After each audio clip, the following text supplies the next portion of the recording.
こんにちは、アメです。今回はバージョン 4.8 で復刻されるニーローの解説をやっていきます。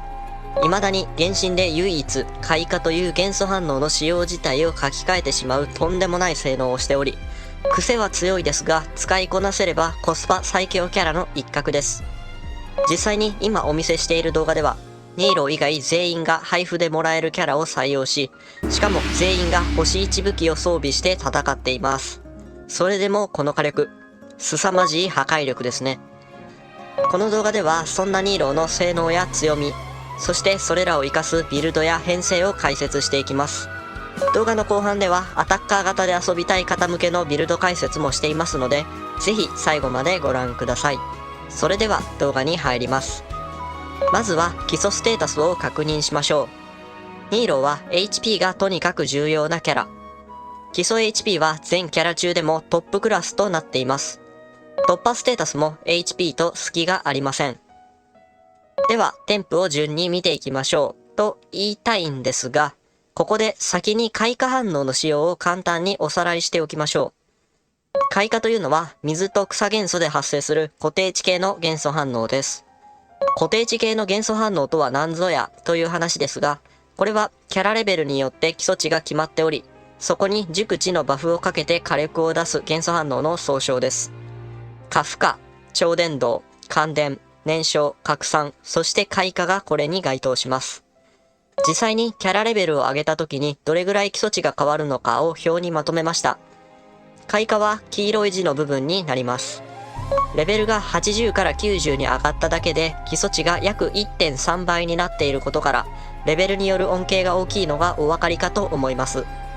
だから開花反応で戦っていくニーローのパーティーでは基本的に全員レベル90を目指したいです。元素反応は最終的に反応を起こしたキャラのステータスが反映されますが、全員でとにかく大量の元素付着を狙っていくこの編成において、超開花の忍みたいに特定のキャラでのみ反応を起こすということはかなり難しいです。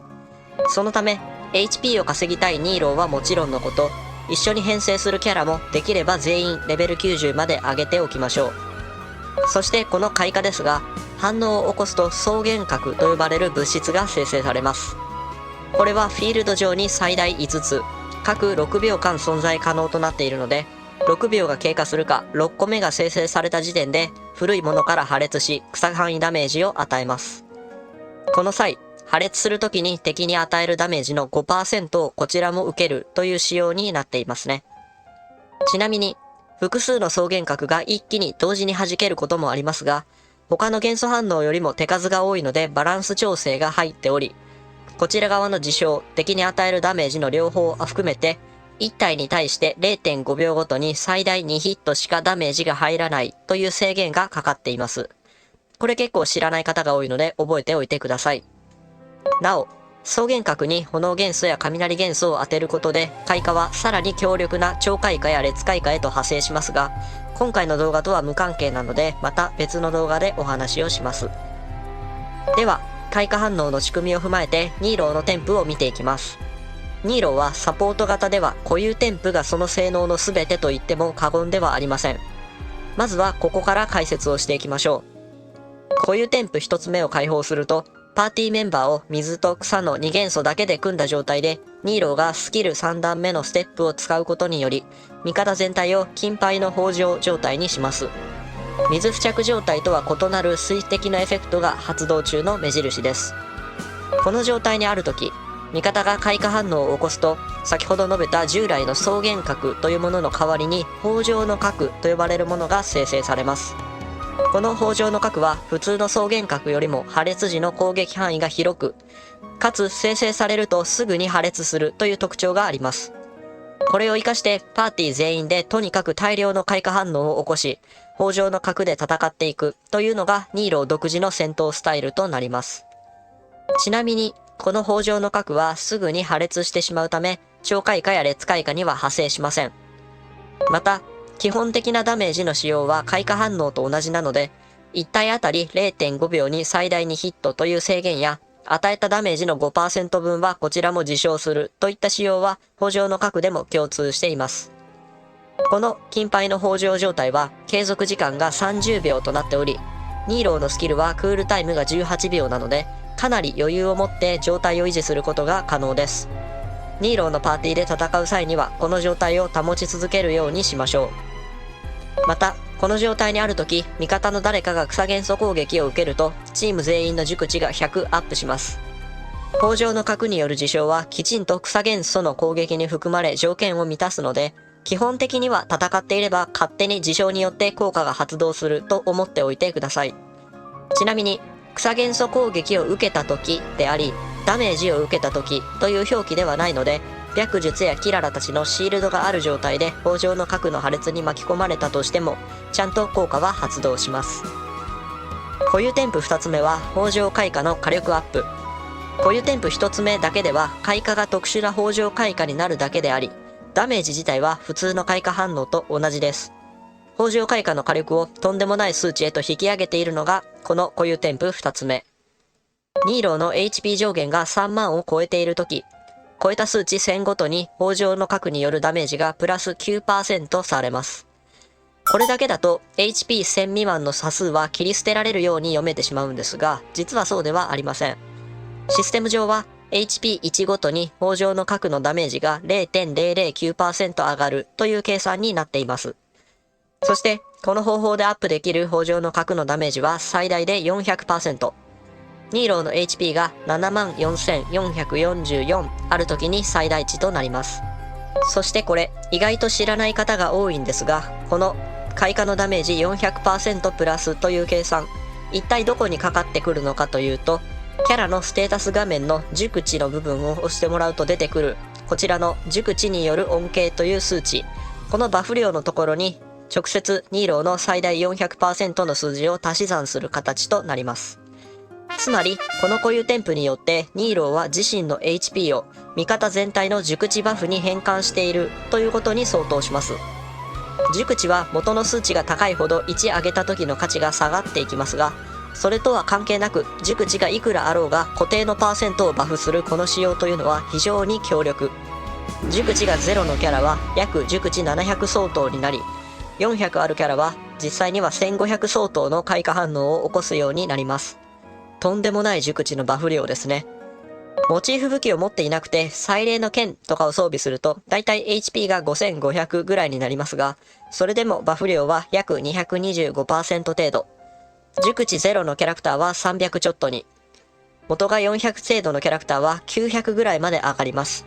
さすがにモチーフ武器の有無で差は開きますが、これでも十分強力です。パーティー編成など条件が厳しいだけあって、開花に限ってはナヒーダをはるかに超えるバフ量を誇ります。では、この固有添付を活かして戦っていくニーローの戦闘添付見ていきましょう。まずは通常攻撃。踊り子らしい華麗なモーションが特徴的ですが、普段は使いません。豊穣開花の状態は元素スキルで発動するので、これが最重要です。スキルを1回押すと、ニーローはピルエット状態に入ります。この後、通常攻撃ボタンを押せば剣舞のステップに、スキルボタンを押すと戦舞のステップにそれぞれ派生し、頭上のマークが3つ溜まった次の最終ステップで通常ボタンを押すか、元素スキルのボタンを押すかによって異なる追加効果が発動します。順に見ていきますが、まずは通常ボタンを押して剣舞のステップでフィニッシュした場合、この時ニーローは水月という斬撃を飛ばし、その後8秒間にわたって剣舞のステップと水月で戦うアタッカーっぽい立ち回りが可能となります。一方でスキルボタン、戦舞のステップでフィニッシュした場合は、キャラクターの周囲に12秒間持続する水の輪っかが生成されます。この輪っか自体にダメージ要素はないんですが、これをまとった状態で敵に近づくと水元素付着が可能となっています。どちらを選んだとしても、クールタイムはステップの終了から18秒となっています。豊穣開花で戦うのであれば、ニーローは HP 特化。火力源は豊穣の核になるので、どちらのステップを選んでも正直火力には期待できません。主な役割は開花を起こすのに必要な水付着です。そのため、基本的には継続時間が長めの戦舞のステップを選んで水の輪っかを作り、あとは他のキャラに交代してどんどん水付着や草付着を行っていく戦い方が一般的になります。ニーローをアタッカー運用したい場合や、裏から十分な草付着が可能な編成において、ニーローが剣舞のステップを使い、表で水元素を付着させながら戦う場合もあるので、これは編成や運用方法によって臨機応変に決めてください。元素爆発は70属で単発の水範囲ダメージを与えるというシンプルな性能。攻撃を与えた敵にはマークが付与され、数秒経った後にもう一回単発の水ダメージが入ります。これもニーロを HP 特化のビルドにする都合上あまり火力は出ません。ただ単発2回の攻撃には元素付着のクールタイムが設定されておらず、敵に2度の水付着が可能です。こちらもダメージというよりかは開花を起こすための水付着に優れた攻撃という感じですね。ただ添付倍率自体はかなり高く設定されているので、もしアタッカービルドをするのであれば強力なダメージを出すことも可能です。固有添付3つ目は、ニーローが冒険系の料理を完璧調理した時、12% の確率で料理を2倍獲得するというもの。運金と同じ固有添付になっています。スタミナ回復系の料理なんかに使えるので、よく探索をする人にはありがたい効果ですね。では、ニーローの凸効果を見ていきましょう。1凸、元素スキルが強化されます。剣舞のステップによる水月に 65% のダメバフが入り、戦舞のステップによる水の輪っかの継続時間が6秒延長されます。HP 特化にしたい都合で火力要素を稼ぐ余裕がないニーローにとって、水月のダメバフ 65% は大幅なスキル火力アップとなります。ですが、それ以上に水の輪っかの継続時間プラス6秒という効果がかなり便利。これによって輪っかの継続時間が18秒となり、スキルのクールタイムと一致します。無凸だと水の輪っかが切れた後に6秒の間が空いてしまうので、水付着が途切れることがありますし、再展開のためにニーロを表に出してもまだクールタイムが残っているというタイムロスがしばしば発生します。1凸するとその隙間がなくなり、水の輪っかが消えたらクールタイムも上がったと一目でわかるので、水付着も維持しやすいですし、考える要素が減って戦闘が楽になります。火力と使い勝手が向上する優秀な性能ですね。2凸、固有添付が発動して北条開花になっている状態の時、敵に水ダメージを与えるとその敵の水耐性をマイナス 35%、開花を起こして敵にダメージを与えるとその敵の草耐性をマイナス 35% してくれます。いずれも継続時間は10秒。ニーローは固有添付の性質上、北条開花パーティーに水力4セットを持った風キャラを採用みたいなことができないので、水デバフの手段がほとんどありません。そのため、水耐性マイナス 35% の効果はかなり貴重。火力を出せるイエランなんかと組む際には特にパワーを発揮する性能となっています。草耐性マイナス 35% については、森林4セットを装備したキャラは採用可能なので、水デバフほど恩恵は大きくないんですが、それでも開花のダメージをさらに伸ばすことができますね。3凸、元素爆発の添付レベルが上がります。元の倍率はかなり高いので、火力ビルドでダメージを出したいのであれば強力。ですが、3凸時点ではまだ HP 特化にして北条開花で戦っていくスタイルがほとんどだと思うので、さらに凸を進めないことには恩恵控えめです。4凸、スキル3段目のステップが敵に命中した時、ニーローの元素エネルギーが15ポイント回復。同時に元素爆発に 50% のダメバフが入ります。3凸で添付レベルが上がって倍率が伸びたところにダメバフ 50% ですから、火力面では強力な効果ですね。火力を出そうとして水バフ杯を採用すると HP が下がってしまいますが、1凸効果と4凸効果でしっかりスキル、爆発ともにダメバフを稼げるということで、HP 杯を維持したままでもきちんと火力を出しやすくなる。ありがたい効果です。5凸、スキルの添付レベルが上がります。アタッカーとして戦うなら嬉しい効果。とはいえ、ここまで来たらもう貫突を狙いましょう。貫突。ニーローの HP 上限に応じて会心率、会心ダメージが上昇します。HP5 万で効果が最大となり、マックスで会心率 30%、会心ダメージが 60% アップします。ここまで行くとアタッカー型ニーローが真の意味で完成します。ここまでの凸効果で添付倍率やダメバフが順当に強化され、不足する会心ステータスをここで獲得するという感じですね。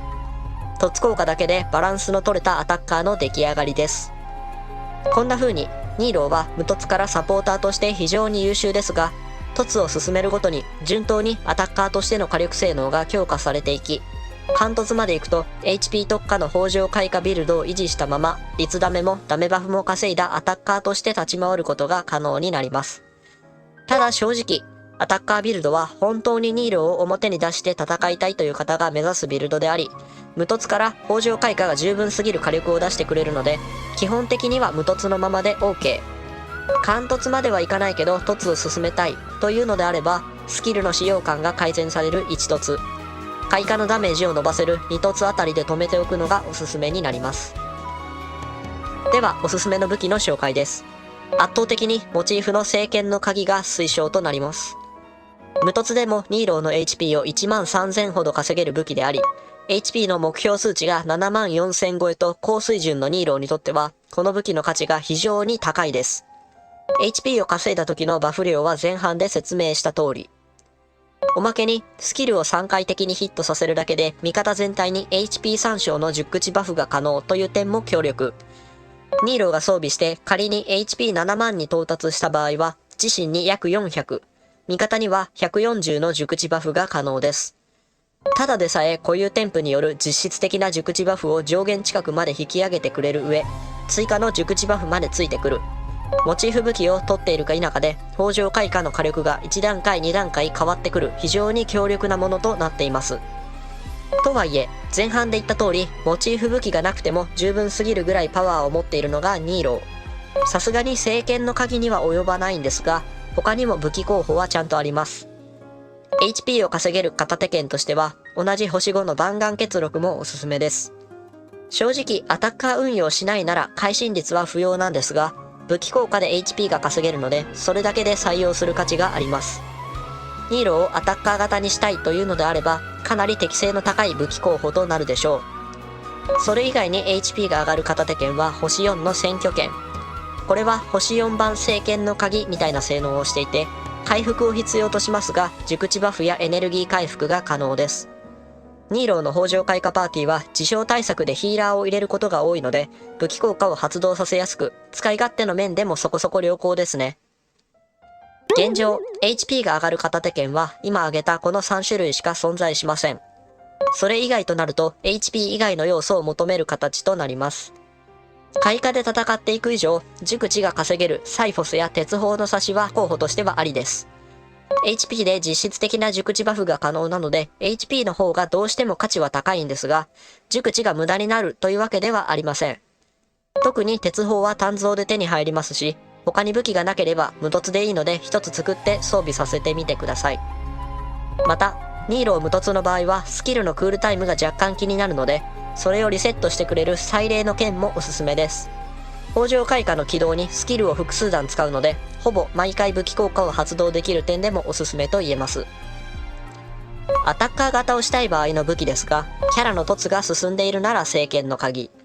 凸に関わらず活躍する弾丸結録はサポート型に引き続きおすすめなんですが、さらに聖水ルテンやウラクミスギリがおすすめとして入ってきます。元素スキル剣舞のステップは通常攻撃ボタンを押しますが、全部スキルダメージ扱いなので、元素スキルをバフしてくれる聖水ルテンやウラクミスギリはアタッカー型ニーロにとって強力な武器候補です。ただし、それぞれ武器効果を最大発動させるには条件があるので、きちんとその条件を満たせるキャラを一緒に編成することが重要です。ちなみに、攻撃がスキル扱いなので、キリギリやハランは会心こそ嬉しいものの、武器効果をフルに活かすことができません。注意してください。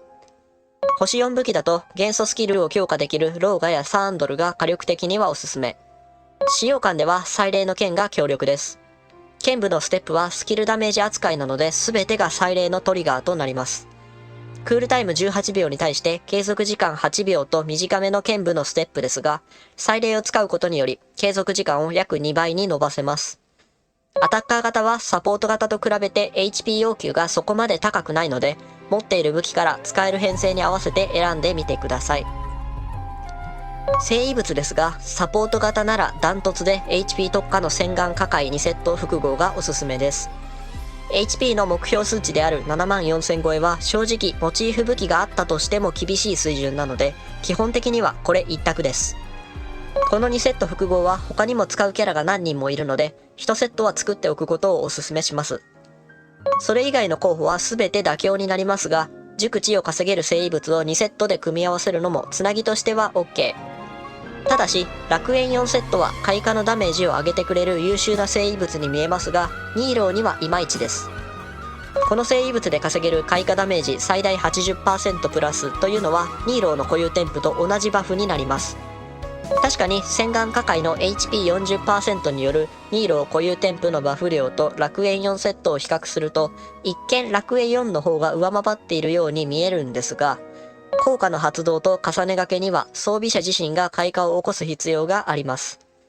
最大でない時の楽園4セットと比較するなら、洗顔火塊の方がバフ量として上回ることも多いですし、何よりニーローの固有添付はパーティー全員を一律で強化する仕様。やっぱりニーローには HP を持った方が嬉しいことがわかります。では楽園4セットは使い道がないのかというと、ニーロー以外の味方に装備させるのをおすすめします。ニーローのバフと楽園のバフは両立可能なので、草主人公やコレイを2人入れるときなんかに片方を森林4セット装備に、もう片方を楽園4セットにするなどの仕様を検討してみてください。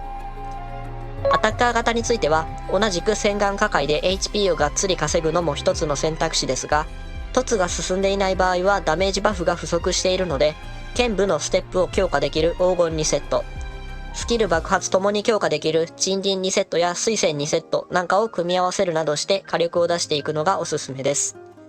フリーナと組んだり、北条開花と両立するならファントム4セットもありですね。2セット効果はスキルに乗りませんが、フリーナや北条開花の事象によって会心率を大幅に稼げるので強力です。生異物のビルドは基本的には HP 特化で OK。サブステータスも HP さえあれば問題ありません。サブステータスの HP が優秀な生異物がたくさんあるなら、さっきのセット効果の話をガン無視して、トータルの HP が高くなる生異物を優先してもいいぐらいです。あとは強いて言うならサブステータスに熟知やチャージ効率がついていると嬉しいですね。アタッカー型なら HP、水バフ、会心系となります。1凸や4凸でダメージバフが稼げているなら杯を HP に。貫突で会心が稼げているなら冠も HP に。といった感じで、凸事情に応じて HP 特化との両立がしやすくなります。ご自身の凸状況に合わせて検討しましょ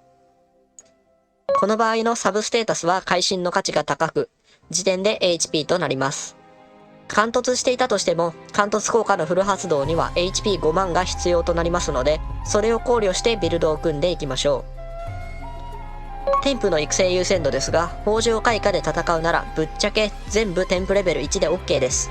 というか、パーティーメンバー全員添付レベル1でも問題ないぐらいです。一応火力も出したいという方向けに解説をしておくと、スキルが最優先、時点で爆発となります。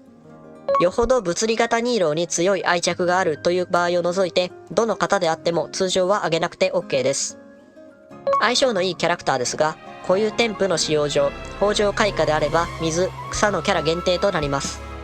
中でも相性のいい水キャラはココミとバーバラ。この2人はスキルで継続的な水付着が可能であり、放棄キャラなので通常攻撃での水付着も容易。さらにヒーラーなので北条開花の自傷ダメージもケアしてくれるという点で非常に優秀。水共鳴を起こせばニーローの HP 上限もさらに上がるので、これで開花ダメージを強化することもできます。その他だと裏から水付着可能なおなじみの2人組、イェランとユクアキあたりもおすすめです。火力も強力なイェラン、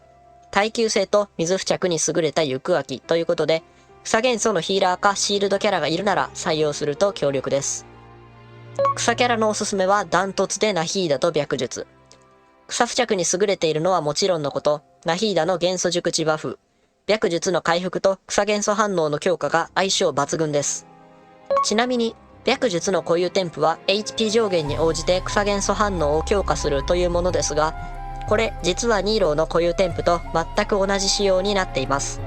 そのため、開花反応ダメージを最大でプラス 100% するという効果は熟知による恩恵にそのまま加算されます。つまり白術はヒーラーでありながら開花反応についてはニーローの HP4 万2000ぐらいの時と同じぐらいのサポート性能を持っているわけですね。採用して爆発を回すだけで安定感が増す上、開花のダメージも伸ばしてくれるので持っていれば積極的に採用しましょう。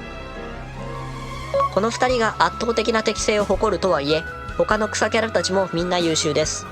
配布でありながら元素爆発での草付着に優れた草主人公とコレイ。バージョン 4.8 で今度は配布される最強格のシールドキャラであり、草付着もそこそこ優秀なキララ。優秀なヒーラーであり、スキル、爆発両方で草付着が可能なヨーヨ。こんな風に、縛りはきついものの配布キャラも豊富であり、選択肢はそこそこ幅広いので、所持キャラの中から水、草付着がどちらも安定して行える編成を組みましょう。もちろん、ここで挙げていない水キャラ、草キャラも当然編成できます。お気に入りのキャラとの組み合わせもぜひ試してみてください。アタッカー型をやりたいというのであれば、水デバフと水バフを同時に可能な楓原和葉。味方全体にダメージバフを配れるフリーナ。こうした純粋なバフキャラを採用するのがおすすめです。和葉とかを採用すると北条開花を放棄することになってしまいますが、無凸とかでアタッカー型をやりたいなら、この方がニーロー自身の火力は出しやすいです。北条開花とニーローのアタッカー運用を両立させたいのであれば、やはりニーローの凸を進めたくなってくるので、自身の凸事情と所持キャラで組み合わせを検討してみてください。編成例の紹介です。おそらくニーロー北条開花で一番火力を出しやすいのが、こちらの星5キャラ編成のパーティーでしょう。略術をヒーラーとして採用することで水ヒーラーを抜いてイェランを採用し、北条開花に関わらず、イェラン自身のキャラパワーでも火力を出せる編成となっています。ラヒーダの熟知バフや白術の草反応バフを活かして、ラヒーダか白術が表で通常を振り、イェランの追撃を組み合わせて火力と北条開花を両立させ戦っていきます。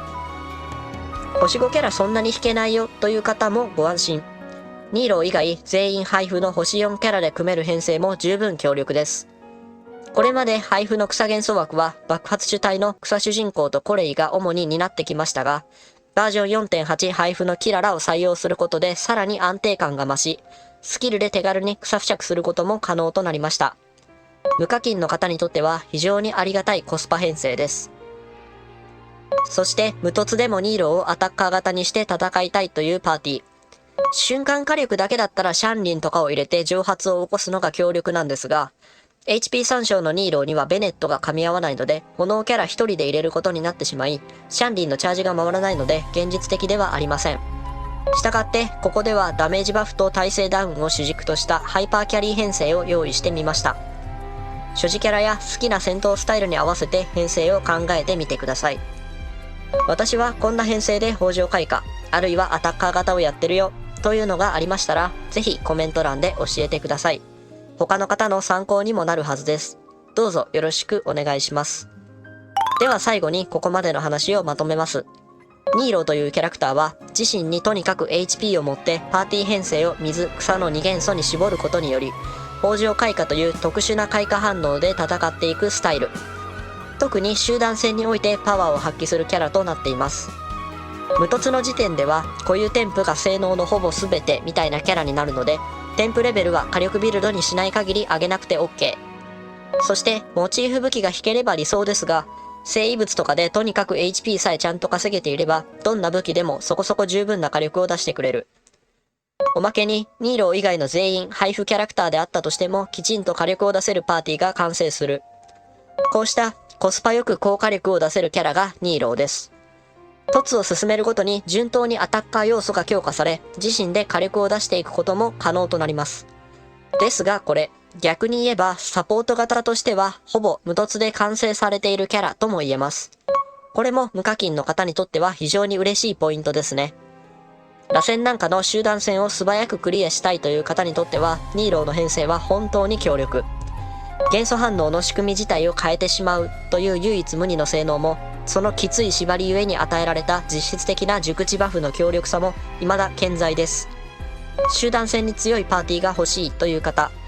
星5キャラがたくさん引けるわけじゃなくて、配布キャラだけでも作れる強力な編成が欲しいという方は、無凸、モチーフなしでもいいので、ぜひニーローを狙ってみてください。それでは、今回の解説は以上となります。これからもこうした情報発信を続けていきますので、この動画が良かったと思っていただけましたら、チャンネル登録、高評価をぜひお願いします。質問や相談にお答えする配信もやっていますので、通知をオンにして最新情報をチェックしていただけると幸いです。いただいたコメントは全て目を通していますので、感想だけでも書いていただけるととても嬉しいです。また、X やホヨラボでも頻繁に情報発信していますので、概要欄のリンクからぜひフォローをお願いします。基本何でもお答えする質問箱も置いているので、困ったら気軽に投げてください。お待ちしています。それではご視聴いただきありがとうございました。また次回の動画や配信でお会いしましょう。